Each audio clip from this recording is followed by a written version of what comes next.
Hey there! Yesterday I happened to be in Amsterdam and I visited Akkerman. And Akkerman, they had a very nice deal going on the final model of a small pen, and they were very kind to wrap it for me, and I just wanted to show you the very nice gift wrapping that they did. So this is a bit of an unboxing video. Of course, I tried the pen in store.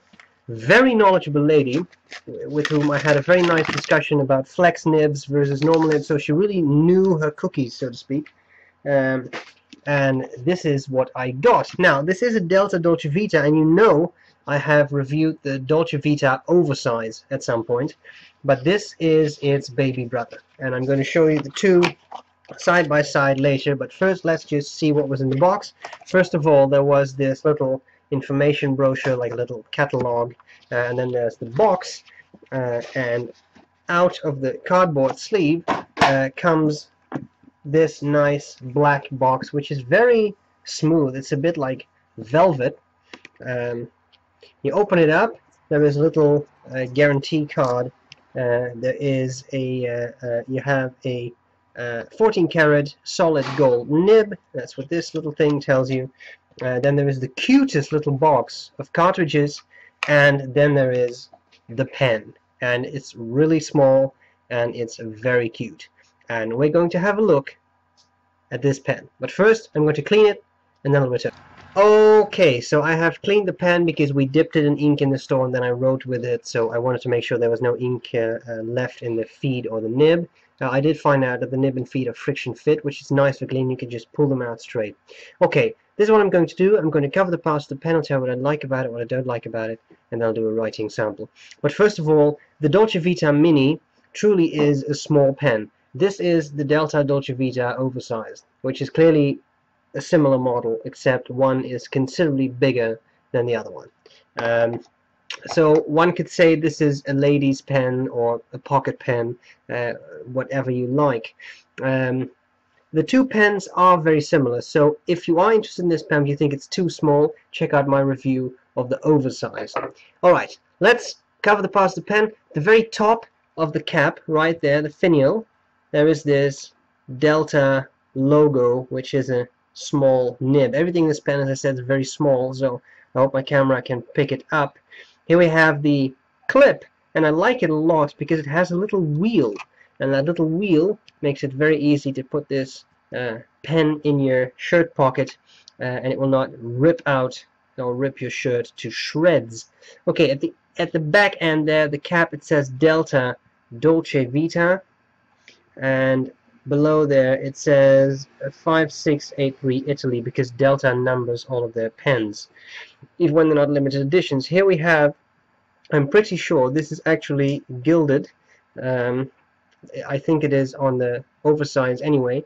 Then we have the barrel and the end cap. Now, when it comes to the barrel is fairly translucent, but this being such a small pen, you can only fit in standard international cartridges. This is one that came with the pen. This is Delta Yellow. I got a bottle of that with my Oversize. My issue with that ink is that it's very light. It's a very light yellow and you can't really read it.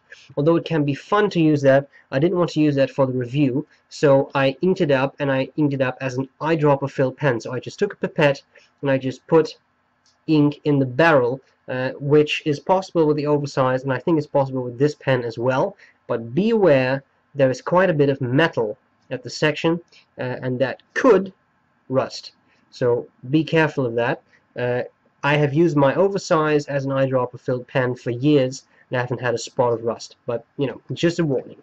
Okay, the nib. Well, the nib is really cute. It's very, very small, and yet it is a 14 karat gold nib. It has the Delta logo, and right here you can see that there's a really nice gap between the tines, just as it should be, and you can actually see the ink suspended in there, which is very cool. It's a nice orange ink I put in there to match the pen barrel.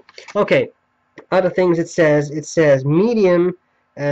This is a one-size-fits-all nib. It's such a small nib, they only make this in medium, so there is no fine, there's no broad, etc. And to give you an idea of how small it really is, here is it in comparison to the Oversize nib, and as you can see, there's a slight difference there. Now, as to the pen, what do I like about it? What do I not like about it? Well, clearly, this is a super small, cute little pen. However, when you post it, even I can use it relatively easily without much issues, and that I really like. Yes, it's very thin, yes, it's very narrow, but you know that when you buy the pen, they call it mini for a reason. I like the fact that it has a screw-on cap, so that if you want to put it in a pocket, you can, and you don't have to be scared that the cap will just slip off and you will coat your pockets inside with ink. I like that. I like the fact that you can use it as an eyedropper filled pen without leakage, because in a small pen like this, ink capacity becomes an issue. One standard international cartridge is not going to hold a lot of ink, and as an eyedropper, it definitely holds quite a bit. So I like that. I really like the model. The orange, I think, is beautiful. You see that in the oversize too. They use the same material. This one is not inked, and you can see that it's a little bit lighter than this pen, because this now has ink in it, which you can see through the slight translucence of the barrel. So I like that. I love the clip with the little wheel. That really makes it easy to put something in your pocket. I love all of that. Things I don't like about it. This is an expensive pen. Expect a market price of about 300 to 315 euros, depending on where you buy it. And that's a lot. Considering how small the pen is, I can imagine that would be a deal breaker for some people. Now, I got it for about half that price, because it was the last model in the store. But even so, it's an expensive pen. I wanted to have it because I absolutely loved it, but again, the price, this could be a breaking point for some people. Alright. I think that's what I like about it. What I don't like about it, I think we need to take a couple of measurements, and just to give you an impression, the oversize capped is 140 millimeters. The mini, and there is also a medium, by the way, for those of you who want a slightly bigger pen, the mini is 100 millimeters, so 10 centimeters. Uncapped, it is 89 millimeters. And I also give you the size posted because of, you may want to know if it fits your hand when you post it as you write. 123 millimeters. Section diameter at the narrowest point is about 8 millimeters, and at the widest point it's 9.5 millimeters. Now, one thing I realize I haven't talked about yet, the section has the same shape as the Dolce Vita oversize, nicely tapered barrel, although I think the oversize actually is more of a... No, it has the same shape. With the mini, of course, it's very small. It is definitely a very thin pen to grasp. But I had no issues with the threads, although they are a little sharp. For some reason, the little section, my fingers just fit in there, and that makes it very pleasant to hold. Okay, the final thing I will do is take the pen's weight. Okay, so here we go writing. I'm gonna turn that around. Here we go writing with this mini Dolce Vita. We're going to see what it does. What we have here is a Dolce Vita, oh, not Vitae, not Mine, bloody hell, mini. The nib is medium, and the ink is Caran d'Ache, the saffron, which I thought would match well with the orange there. Okay, now when you start to write with this nib, I find the paper is Clairefontaine.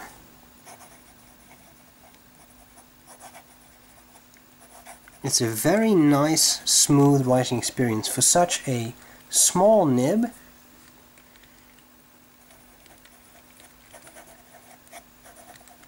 They have really done a nice job in grinding this. And it is a medium, and I think it's a decent medium. This is what I expect of a medium nib. It's not too fat, it's definitely not skinny. Now, if we do some fast writing,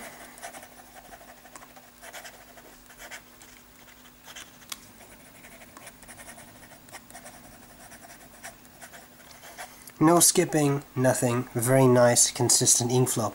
And what you may notice is that I'm holding the pen a little bit higher, so I'm not really holding it down at the section, a little bit higher, very comfortable, and when it's posted there's enough pen there, over the cap there, to make it of a decent size.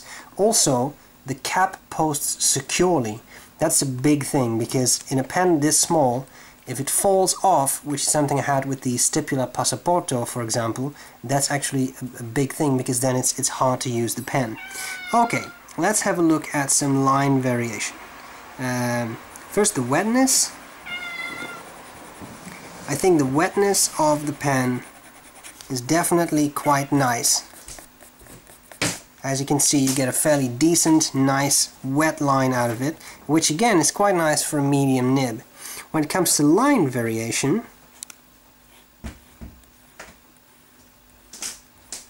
it runs dry there. That's painful when I just described the pen's wetness. You see that actually it's running dry a bit. Actually, it's running dry completely. It's not supposed to be a flex pen, but I go a bit slower so that the feed keeps up a little better. You see that you actually can squeeze out a fairly impressive bit of line variation, which I really like. So, in all, size doesn't matter, because the Dolce Vita Mini provides the answer to that age-old question. It works just fine even when it's smaller. I hope this was useful, and I'll gladly see you later. Bye bye.